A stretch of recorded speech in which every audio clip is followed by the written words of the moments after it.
नमस्कार। स्वागत है दोस्तों आपका हमारे चैनल सही ट्रेड में। दोस्तों, जब भी कोई कंपनी पहली बार अपने शेयर्स पब्लिक को बेचती है तो उसे हम इनिशियल पब्लिक ऑफरिंग कहते हैं, जिसे आईपीओ के नाम से भी जाना जाता है।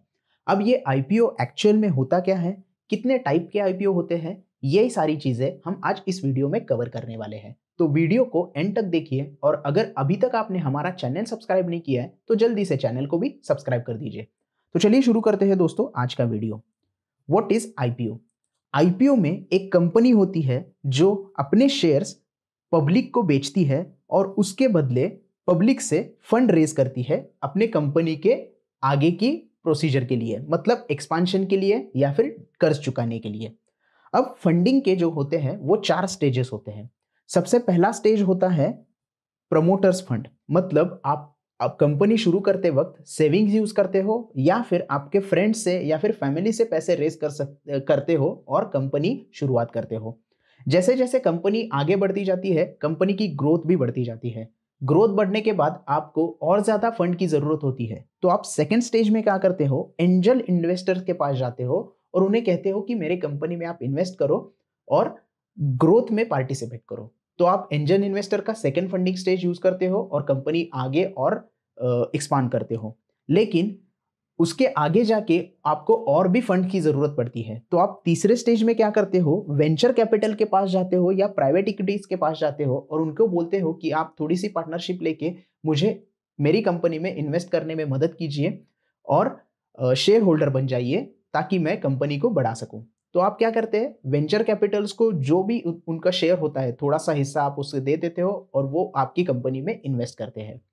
लेकिन उसके बाद भी आपके फंड एग्जॉस्ट हो जाते हैं तो आप क्या करते हो, इनिशियल पब्लिक ऑफरिंग लेते हो। मतलब आप डिसाइड करते हो कि आप अब पब्लिक से पैसा रेज करोगे, मतलब आप जो आपकी कंपनी है वो शेयर मार्केट में लिस्ट करोगे और पब्लिक से पैसा उठाओगे और अपनी कंपनी के जो आगे के विजन है वो कंप्लीट करने की कोशिश करोगे।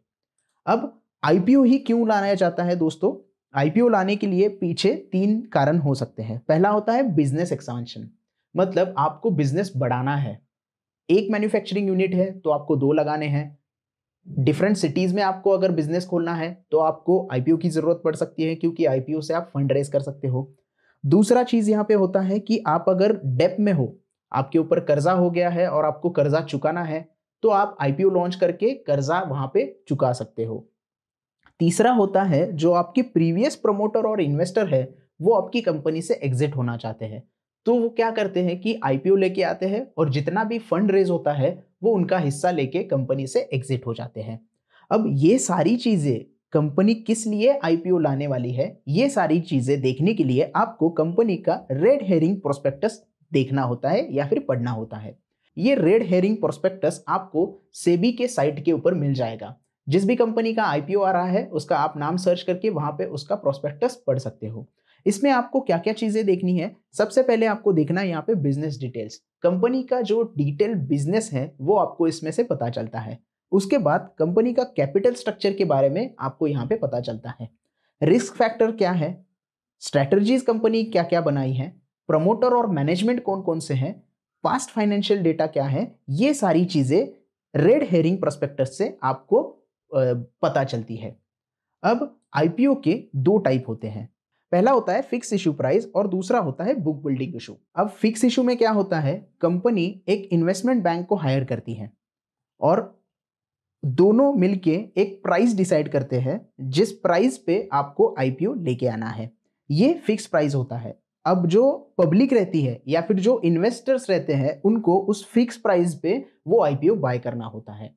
वही बुक बिल्डिंग में क्या होता है, कंपनी इन्वेस्टमेंट बैंक के साथ मिलके एक प्राइस बैंड तय करती है। मतलब अगर आपको आईपीओ लेके आना है तो एक प्राइस बैंड तय होगा बुक बिल्डिंग में। वो प्राइस बैंड कितना भी हो सकता है 20% तक। मतलब अगर 100 रुपए का आप सिलेक्ट कर रहे हो कि प्राइस मेरी 100 रुपए होनी चाहिए तो प्राइस बैंड आपका 100 रुपए से 20 रुपए तक हो सकता है। मतलब ये 20% तक आप यहाँ पे ला सकते हो।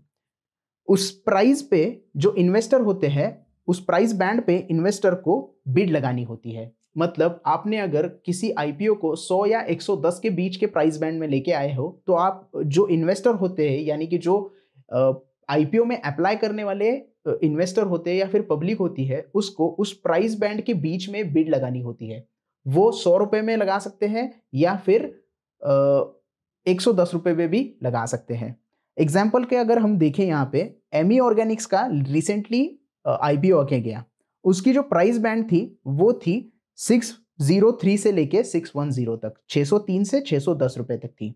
यहाँ पे 603 रुपए जो है वो कैप प्राइस होता है और 610 रुपए जो होता है वो फ्लोर प्राइस होता है। हर एक बुक बिल्डिंग के आईपीओ में जो लोअर प्राइस होता है वो कैप प्राइस होता है और वो हायर प्राइस होता है वो फ्लोर प्राइस होता है।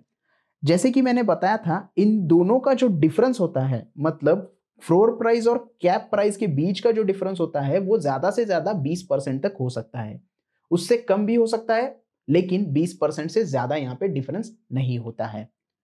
अब यहाँ पे टाइम पीरियड जो रहता है आईपीओ का, वो कम से कम 3 दिन से लेके 10 दिन तक हो सकता है। मतलब जो आईपीओ का ओपन इशू 3 दिन से 10 दिन तक का हो सकता है, लेकिन नॉर्मली ये 3 दिन तक का ही होता है।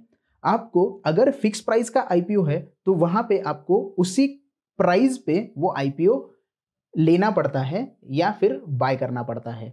या फिर प्राइस बैंड का अगर आईपीओ आएगा, बुक बिल्डिंग का अगर आईपीओ होगा, तो आपको प्राइस बैंड में बिड लगानी होती है। लेकिन ये सारी चीजें तब होती है जब आप आईपीओ अप्लाई करते हो। लेकिन सिर्फ आईपीओ अप्लाई करने से बात नहीं होती है। ऐसा नहीं होता कि आपने अप्लाई कर दिया और आपको वो शेयर्स मिल गए। अलॉटमेंट होती है, जो कि एक प्रोसेस होती है। किसको किसको शेयर्स मिलेंगे, किसको नहीं मिलेंगे, ये अलॉटमेंट से तय होता है। अब अलॉटमेंट मिलने के बाद जो स्टॉक होता है वो शेयर मार्केट पे लिस्ट होता है। लिस्टिंग के बाद आप नॉर्मल बाय सेल कर सकते हो। मतलब लिस्टिंग हो जाने के बाद मार्केट से आप वो शेयर बाय कर सकते हो या फिर सेल कर सकते हो।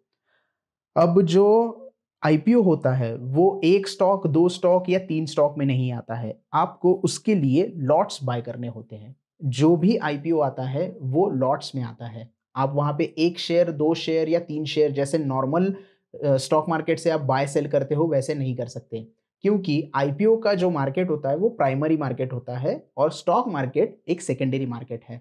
तो प्राइमरी मार्केट में जब भी आपको डील करनी है तो आपको लॉट्स में डील करनी होती है। इसलिए आईपीओ में लॉट्स में आपको बाइंग करनी होती है। वो मल्टीपल ऑफ लॉट्स होते हैं। आप अगर एग्जाम्पल अगर ले ले तो ज़्यादा से ज़्यादा 15,000 तक का लॉट होता है।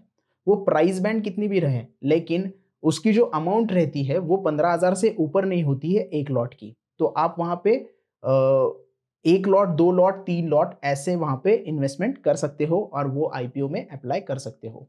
अगर आपको अलॉटमेंट मिल गई तो उतना लॉट होगा, उतने शेयर्स होंगे, वो आपके अकाउंट में आ जाएंगे और लिस्टिंग के दिन आपको पता चलेगा कि वो शेयर्स में अच्छा खासा उछाल आया है या वो डिस्काउंट पे ट्रेड हो गए हैं। तो ये तरीका था। इस तरीके से दोस्तों आप आईपीओ में अप्लाई कर सकते हो और अलॉटमेंट मिलने के बाद आप वहाँ पे नॉर्मल मार्केट में ट्रेड कर सकते हो। ये थी दोस्तों सारी जानकारी आईपीओ के बारे में। आई होप आपको वीडियो अच्छे से समझ में आ गया होगा। वीडियो पसंद आए तो प्लीज़ लाइक कीजिएगा, दोस्तों के साथ शेयर कीजिएगा और हमारे चैनल को भी ज़रूर सब्सक्राइब कीजिएगा। धन्यवाद।